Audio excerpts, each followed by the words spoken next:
ইয়া জাল জালালি ওয়াল ইকরাম তিনবার পড়লে কি হয় জানলে আপনি অবাক হয়ে যাবেন।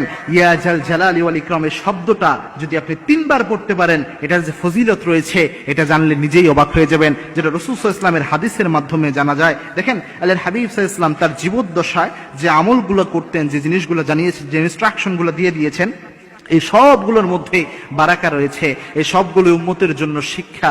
রাসূল সাল্লাল্লাহু আলাইহি ওয়াসাল্লাম একদা বসা ছিলেন মসজিদে নববীতে, আল্লাহর হাবিব সাল্লাল্লাহু আলাইহি ওয়াসাল্লাম বসে রয়েছেন।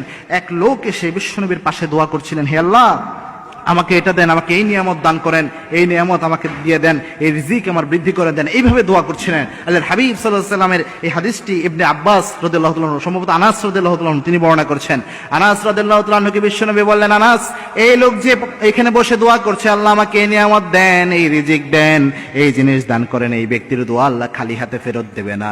কারণ এই ব্যক্তি যখন দোয়া করেছে, এই ব্যক্তি ইসমে আজম দিয়ে দোয়া করেছে, তিনটি শব্দ এই ব্যক্তি পড়েছে। এক নাম্বার পড়েছেন ইয়া হাইয়ুন ইয়া কাইয়ুম, এর পরে পড়েছেন ইয়া জাল জালালি ওয়াল ইকরাম।